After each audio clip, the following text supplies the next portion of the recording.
Thanks for joining us for another episode of Count Me In, as we bring you the latest perspectives on all things affecting the accounting and finance world. If there are other topics relating to accounting and finance that you're interested in hearing about, or if you have questions from the industry that you'd like answered, please let us know by leaving a review and a comment or dropping us an email at podcast@imanet.org. I am your host, Mitch Rochong, and I'm joined by my co-host, Adam Larson. This week's featured guest joined us all the way from Melbourne, Australia, and talked to you, Adam, about optimizing advisory services and client value. Tell us a little bit more about your conversation. That's right, Mitch. Rhondalynn Korolak was kind enough to join us from Australia and discussed how her accounting background has helped her become a successful business professional with a unique teaching methodology. She helps individuals excel in their careers by adapting to the evolving industry and future-proofing themselves. Later parts of our discussion will tie into that same idea as she discusses how these skills can be applied to positively affect small businesses and help others to also teach accountants. Rhondalynn is a well-rounded accounting and finance professional with experience in tax, business development, operations, and business coaching, in addition to legal knowledge. It was a fascinating conversation that will span 2 episodes, so let's listen to part 1 now.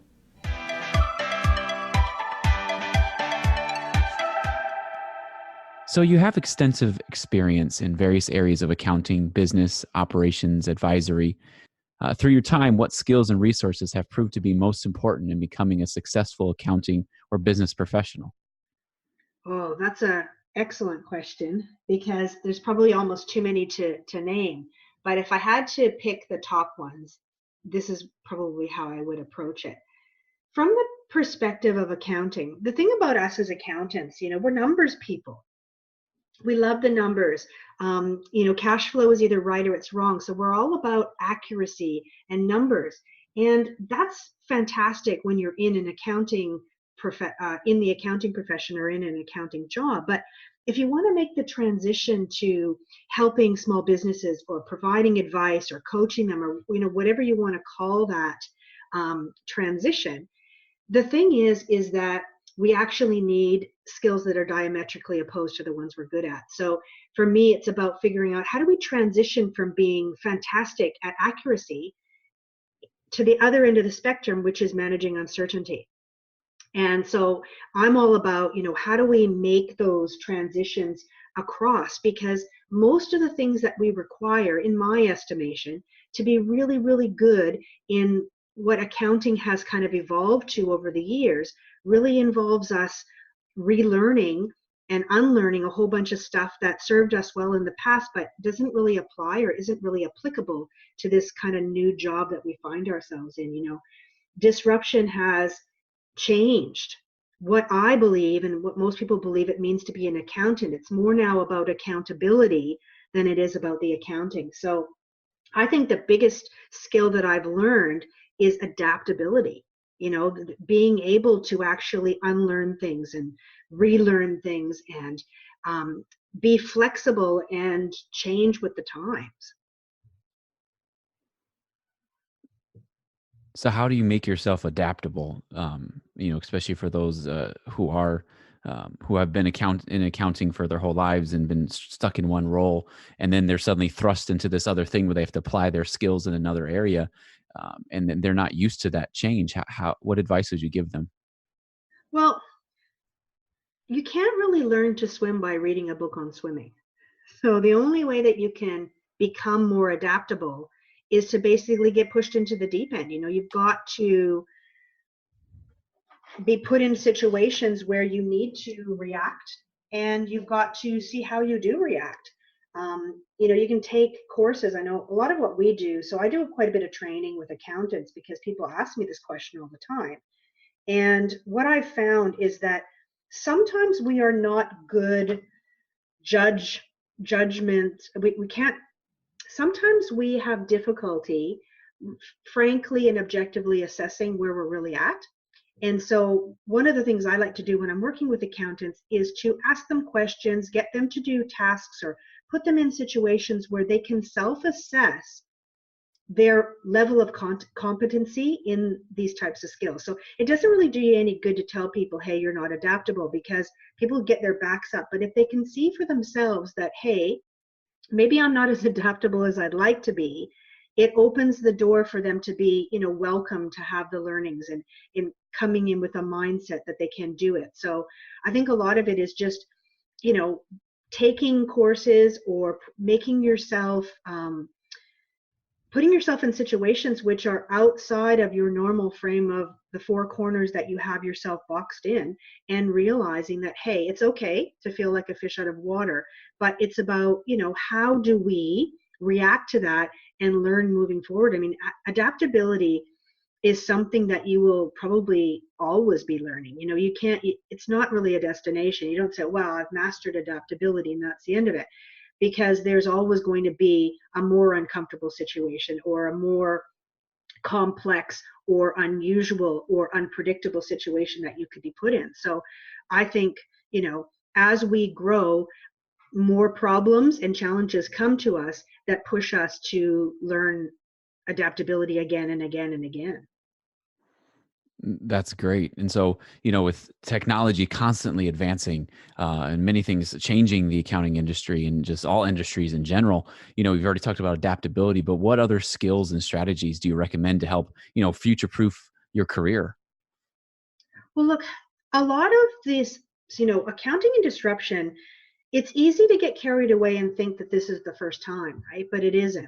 For anybody who's listening to this that was old enough to have been around in the 80s when the desktop computer showed up, that was another disruption, a major disruption. And that disruption fundamentally changed the way as we as accountants did our jobs, because it put our clients in the position of wanting to have stuff at their own desk. Back in the olden days, people brought all their things to their accountants in shoe boxes and all sorts of stuff.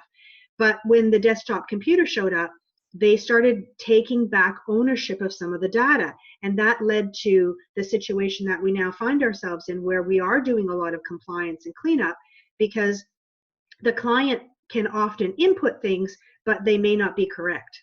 And so we're, still in the transitional phases of cleaning up a lot of things that perhaps they weren't as good as they thought they were at doing. And so I guess what's happened now is we're in another wave of massive disruption, but this one's quite different. The good news is we got a couple of choices.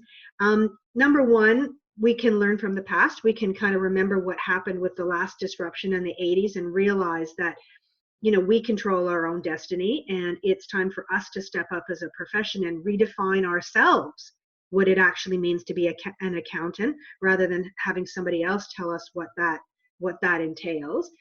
But it's about figuring out, how do we adapt to the pace and the acceleration of all of these new innovations, because, just recently QuickBooks announced that they were going into the live bookkeeping space, and that, frightened a lot of people. That was that might have caused a lot of people to be very, very concerned, because they were thinking about, what's going to be next? Am I going to lose the bookkeeping work now? What's going to happen with that? How do I price myself to compete with that type of an offering? But there's AI and there's machine learning. I mean, every day we open up our desktops to a new announcement about some new innovation that's been incorporated into a cloud accounting package that automates another thing that we might have charged for in the past. So it's easy to get caught up, I think, mentally in the fact that I need to keep pace with technology. I need to learn this package, and I need to practice and learn this app. But at the actual, foundation or inner circle of all of this are actually two things that have nothing to do with technology. And they are, in my estimation, more important. One is your pricing, right? And two is high touch, not high tech. And I believe that those are actually the solutions for this dilemma that we're facing. And I'm going to explain both of those now to you and tell you what I mean by that. Pricing is the fulcrum in your practice. It's easy for everybody to say, I need to learn new apps. I need to know how to market myself on social media because I need to find new customers. No, you don't. Actually, the very first thing that you need to do is you need to get your pricing right, because pricing is the fulcrum. The pricing is the point at which you exert pressure to get maximum leverage in your practice. And if you don't have your financial model correct, meaning you are not charging your clients the correct amount of money based on the value that you deliver in the engagement, then you shouldn't be spending any money on marketing, and you shouldn't be, wasting a whole lot of time in technology, because what you're going to find out is you're going to be attracting clients and you're going to be implementing technology, and you aren't going to be getting paid for it, or you're going to be getting paid less than you deserve, or less than what the value is really worth to that client. And that's a huge dilemma, because everybody wants to jump in and talk about technology, and everyone wants to talk about marketing, but pricing is the fulcrum. Pricing is job number one in any accounting firm.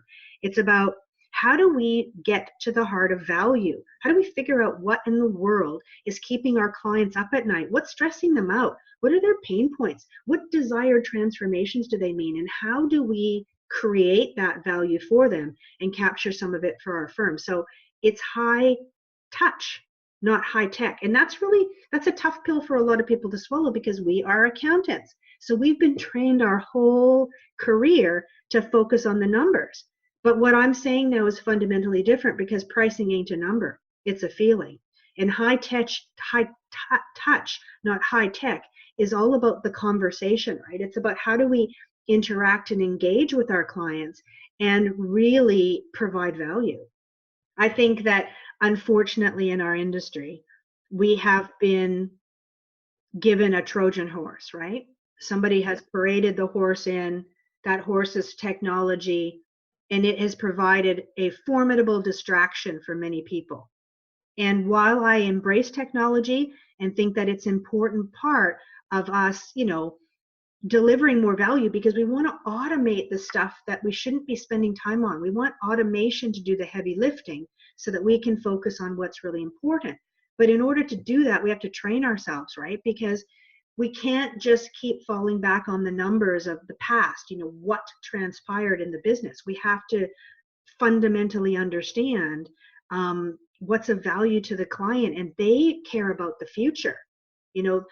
Yes, they care about their tax, how much tax they have to pay and what their financial position looks like and all that stuff. But more importantly, what about the fact that they might just, they're just about to lose their number one customer, or something's going to happen with their supply chain. Maybe one of their suppliers is in trouble. It's about, how do we help them circumnavigate all that stuff? That's what we should be getting paid for. And I get cross when there's all this focus on, oh, you need to use this dashboard and you need to use this KPI. All of that stuff, that's not what we should be getting paid for. That's not advisory. Selling a dashboard to somebody or giving them some numbers ain't advisory, because the client is still looking to you and you're doing all the work. If your client's not doing any work and your client's not engaged and they're not taking action, guess what? You're still doing compliance. We should be getting paid to hold the hands of our clients and help them to achieve the result. People often say to me, because I own my own tech solution called Businest that does the dashboarding and the forecasting. And people always say to me, Rhondalynn, why doesn't your tool go deeper and tell the clients exactly which debts they should be collecting? And my answer to that is very, very simple, because that ain't the problem. The problem isn't that you and I as accountants need to help client X go out and collect money from Bob, Susie, and Edward.